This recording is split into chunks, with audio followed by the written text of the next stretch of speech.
or counterclockwise. Ready? Start. As you can see, 5 balls brings about a tremendous amount of confusion. They've got to go after balls. They've got to pay attention to somebody else shooting. They've got to pay attention to what they're doing. I think this is something that really helps us with improvements in our concentration on shooting. This is where we get away from the idea of free shooting, where anything goes, where you don't have to concentrate on anybody taking a shot. Competition is involved. Each guy wants to see if he can win the particular drill. We can go anywhere from 1 shot and rotate up to making 5 shots from a spot and rotate. Stop. The next shooting drill involves 2 people on a basketball. This is a drill that we throw in at various times during the course of any practice. I'll just call out, pair up, shoot to 10. Immediately the players grab partners, they get to the nearest basket, and we're going to shoot to 10. For the sake of demonstration, we'll only go to 4. Ready? Start. Player takes a shot, gets his own rebound, throws it back to his partner. Again, there's an amount of concentration and discipline involved relative to chasing the ball down, getting the pass back to the guy so he can step right up and take the shot. Trying to develop quickness is extremely important to us in this drill, as is the case with any of our shooting drills, because we've got to develop players who not only can get the ball in the hole, but can do it under pressure and can do it as quickly as possible. The pressures of gameplay have got to be a part of every shooting drill that we use. Stop. Anytime we're on the floor working on shooting without setting up something specifically, our players are working against a partner with defensive pressure being applied moderately. We never allow them to come out and just take the ball and shoot it. They've got to go against some kind of defensive pressure. In this kind of a situation, we'll take 5 shots and then change with the defense going to offense and vice versa. Again, to re-emphasize the point, I just don't think anything wastes more time than allowing players to shoot on their own without some form of pressure. Stop. The 4th thing that we're going to work on every day in practice is the fake, the pass fake and the shot fake. We think that our 2 biggest weapons against the zone are the pass and the shot fake. The pass fake enables me to get the zone to move maybe a step away from the direction I'm going to come back in, and so far as moving the ball is concerned. The shot fake enables me to get the zone up a little bit higher so I can get past it. The shot fake is also something that's of primary importance to us in coming off a screen and in utilizing movement with the basketball once we have gotten it in a position where we can do something with it. Pass fake, shot fake, every day in practice. The pass fake is a very important part of what we do offensively. We like to set up a keep-away drill every night in practice where our players are working on pass fakes and the delivery of the ball past the defensive man. By the same token, we're forcing the defensive man to pressure the basketball. If the defensive man can get to a 3 count before the pass is made, then the man with the ball becomes the middleman. Good fakes, good fakes, good pass fakes.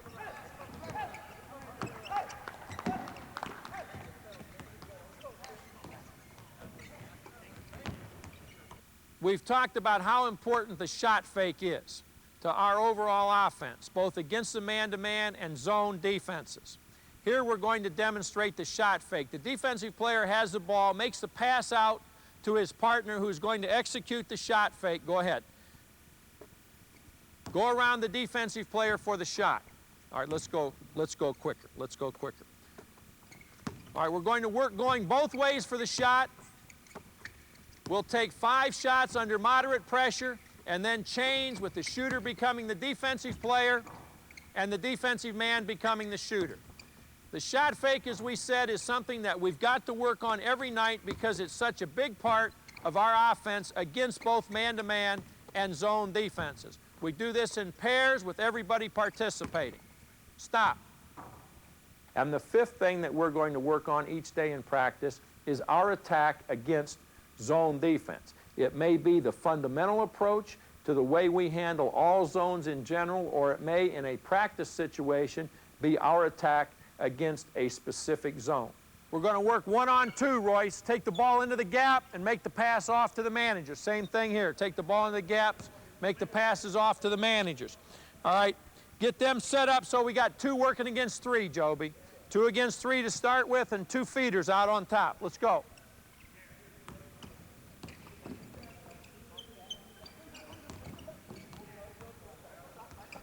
In our perimeter zone work, we set up a ball handler against 2 people in the top of a zone. We want to work at using the dribble to take it into the gaps of the zone and then making the pass to either side. This gap doesn't just represent a 2-man front zone. This can be a gap anywhere in the zone. We can set up the 2 defensive players any place on the floor to represent the gap. All right, rotate it. Let's go. Take it 3 times and change it. Let's go. Dribbling the ball into the gaps of the zone is something that's extremely important for us in our zone attack, regardless of what the zone is. We've got to be able to bring both people to the ball, or 2 people to the ball. We've got to be able to bring 2 people to the ball, get rid of the ball, and then set up a 2-on-1 situation somewhere else on the court that's in our favor. We want everybody on our squad to be able to work at dribbling the gaps. Everybody that's going to be on the perimeter against the zone has got to be able to take the ball into the gaps of the zone, make the pass out of the gap to help us set up that 2-on-1 situation that's going to be in our favor someplace else on the court. All right, 2 against 3, Jimmy, 2 against 3. Spread it out so you got a 3-man front. Wider, Tracy, wider. Get back, Chuck, top of the key. All right, let's go.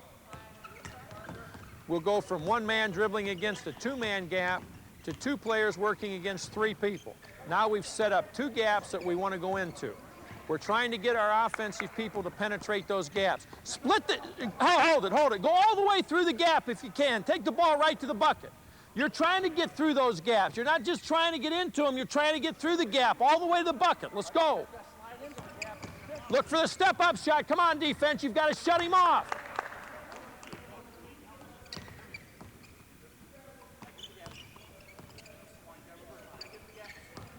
Hold it. Steve, the ball has to come to the middle of the court before you can bring it back where you got it from. Anytime you're playing the side of a zone offense and the ball comes back to you, it's got to touch the middle of the floor before you can bring it back to that same side. Ball fake.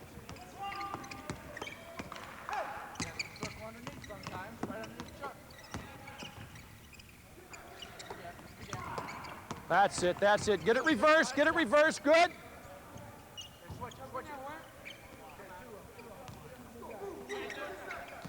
Anytime we can work with 2 people against the gaps in the zone, we're going to look to get the step-up shot if it's available to us. But our primary purpose is utilizing the dribble to get into the gaps, bringing 2 people to the basketball. Keep the zone spread now. Keep it spread. Go to the outside, Winston. Go to the outside. Take him to the outside. Now back in. Now in. That's it. Mix it up a little bit.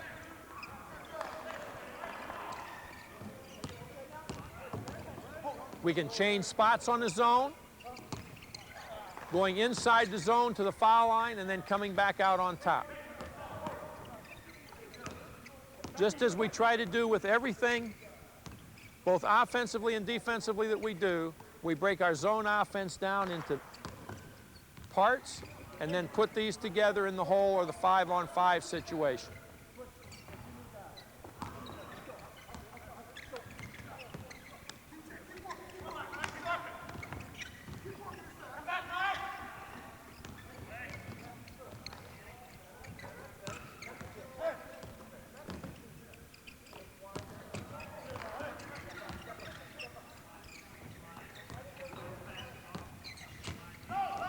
All right, hold it. Marty, come down here now. Marty, come down here. 3 against 4.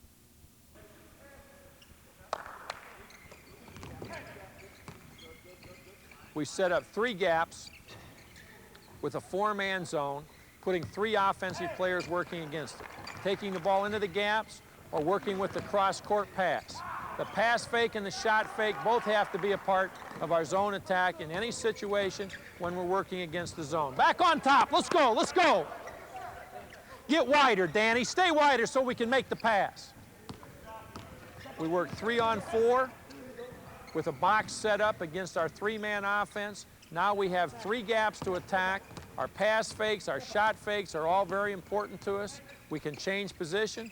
We want to again get into the gaps of the zone to make it difficult for the zone to cover 5 people. If we bring 2 people into a gap, just as is the case in any other situation we set up, then we've got to have a 2-on-1 in our favor someplace. The dribble, as we've discussed, is one of our primary weapons against the zone. We think we can do a lot more with the dribble against the zone in terms of gap penetration.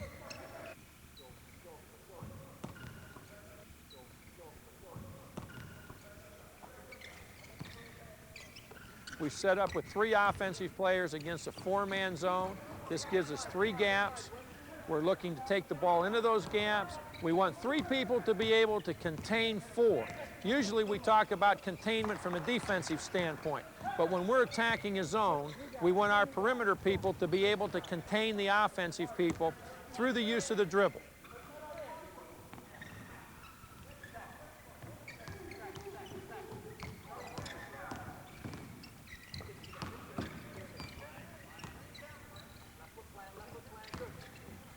Good, Tracy.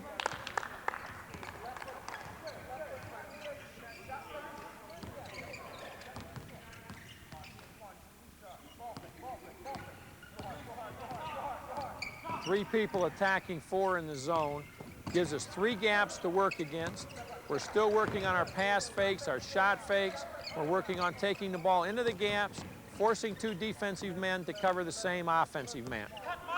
This, as we've said, gives us a great opportunity for a 2-on-1 situation in our favor somewhere else.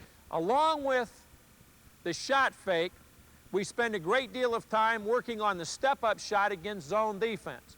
In this situation, one of our coaches, Jimmy Cruz, will bring the ball into play against an imaginary zone, and our shooter is going to step up into the gap, receive the pass, and get into the shot right away. You'll notice that we want him stepping into the shot as he catches the ball to get it away as quickly as possible.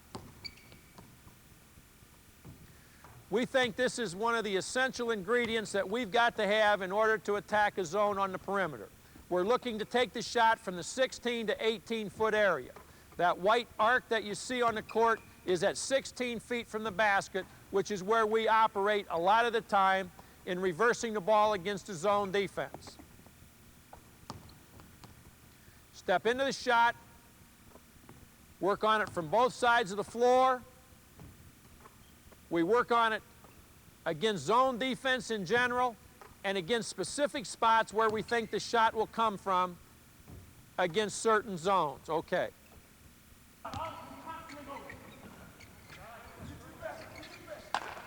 We want to work with our inside people against the zone, setting up 2, working against 3. So we get high-low situations, we get the kind of movement that we're going to have to get against the inside of the zone. We want them communicating with one another, talking. We want them coming up into the middle of the zone from behind. We want them working to be able to read each other, to stay out of each other's way, looking to come high, low, past each other. Look for the shot, Todd. Look for the shot. Hey, Todd, don't take a good shot and turn it into a bad play. That's the worst thing you can do on offense. It's a way to talk, Uwe. Don't expose the ball. Don't expose the ball. We think that we've got to be able to break down everything we do to be successful in whatever it is we're trying to do. This is simply the inside aspect of our zone offense. All right, 3 against 2, 3 against 2, 3 offense against 2 defense. Todd and Uwe take the defense. All right, let's go, let's go. Spread it out on the baseline. Know where he is, Mike, know where he is. Make a move, Marty, you've got to move to the ball. Spread it out. No. Stay deep, Darryl, stay deep on. Hey, I want you 3 guys to work against these 2. Darryl, if you come up high, there are 3 more defensive players up here. The whole idea is to make 2 guys cover 3. We'll set up 2 defensive players with 3 offensive players working against them. This is very similar to what the back line of a 3-2 zone would be or a 1-2-2 zone. We want to put as much pressure as we can on the defense. We like to use 3 people against Any zone that has 2 in its back line, be it a 3-2 or 1-2-2, we set this up as a breakdown to work against zone offense with. Take it again, let's go. 3 against 2 gives us the right kind of breakdown that we want when working against either a 3-2 zone or a 1-2-2 zone. We want to spread the bottom line. We want to force those 2 people on the bottom to have to guard 3. If our 2 guys on top can keep their 3 guys occupied, then somewhere here on the baseline we have a 2-on-1 situation in our favor. We want to be constantly moving in and out of the post, setting up what we have to do to get our open jump shot from the baseline, to cut in the lane, move off of it, step out, that's it. Look for the shot, very good.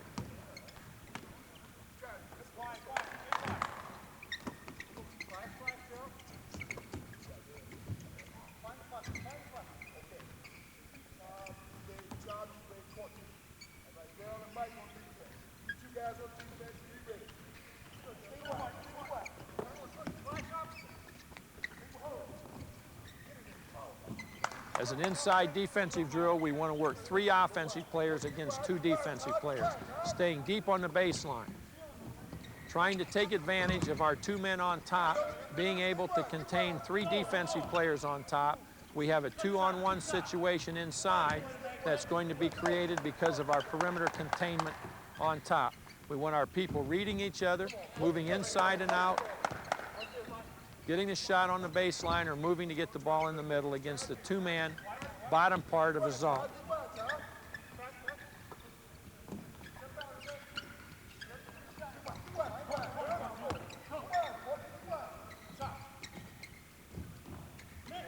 All right, 3 against 4, 3 against 4. Winston, come down here.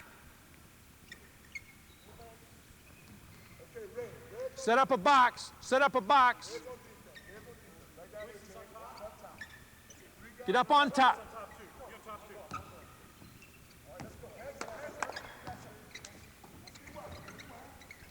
Now we have our inside people working against the box. We have 3 people cutting and moving, working against the box, looking to get the ball inside or bringing the bottom man up to take the shot on the baseline. Let him make the passes on top. Let's go.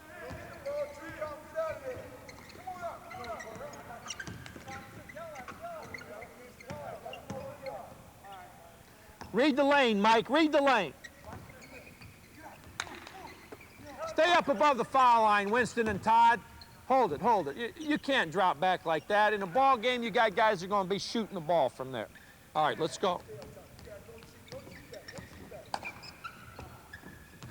We're looking to cut with our 3 bottom men against the box, where we can flash in the middle. We can look to go to the middle or the baseline. We're going to work at replacing one another, taking the ball into the middle, punching it down on the baseline for the shot. Stay wide, Darryl, stay wide. We want to maintain good spacing here so that we don't get 2 people caught in the same spot, that we're cutting in and replacing one another. Drop the ball off, Mike. You got Darryl cutting to the bucket. Drop the ball off. That's the way to look. Very good. Get it to the bucket, Marty. Get it to the bucket. Marty, why come under the bucket? Why not just hold your position right here? What the hell are you going to do back here? Mike can't go to the bucket. You're in his way. Just stay there. And if you'll just have patience, they'll get the ball to you. Look across. Look across.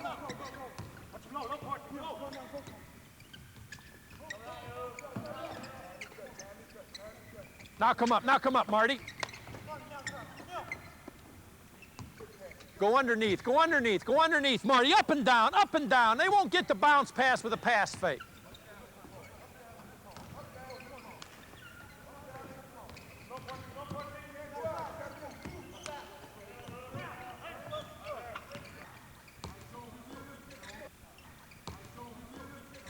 In our fundamental work against the zone, we'll set up a 2-3 with 3 perimeter men working to take the ball into the gaps, to move the ball from side to side, with an inside man working the back part. We feel that if we can get 4 people working successfully against the zone, When we add the fifth to it, it just helps us that much by being able already to utilize 4 to get the shot against 5. This is a very fundamental approach to our attacking the zone. We're not a team that uses a lot of patterns and a lot of movements against the zone. We have specific ideas that we've already discussed, such as dribble penetration, moving the ball into the gaps of the zone, stepping into open spots of the zone, with 4 people working against the zone and a man moving inside. We're doing a lot of those things that we're going to be doing against any kind of a zone.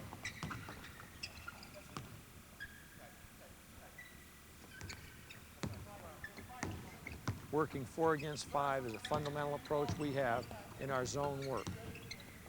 We can work on our dribble penetration, our ball movement, our inside play, giving an advantage to the defense, taking one person away from the offense and still working to get a good shot, we think creates a very favorable situation for us when we do 5-on-5 work. We're trying to get our offense to develop an ability to handle the ball and do those things that we utilize against the zone with a 4-on-5 approach that is going to be tougher for them, obviously, than using a 5-on-5 situation would be.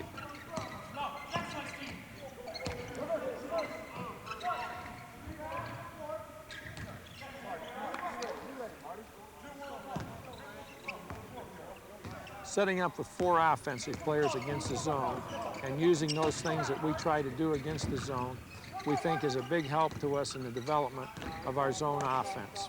We put the offense at a disadvantage and then make them work to get the shot, develops the kind of confidence that we want when we go to a 5-on-5 situation.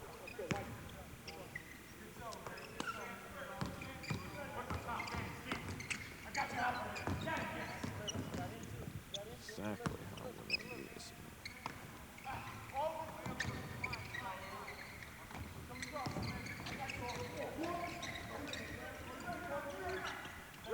Red ball.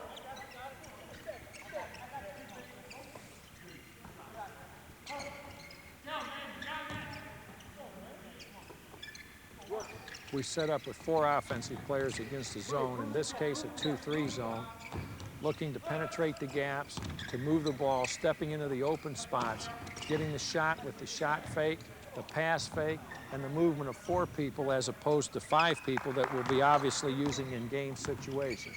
We think this develops the kind of confidence that we need in working against the zone. If our players feel that they can get good shots with 4 people working against the zone, then that 5th person is just going to be a little icing on the cake for us when we set up our regular zone offensive approaches.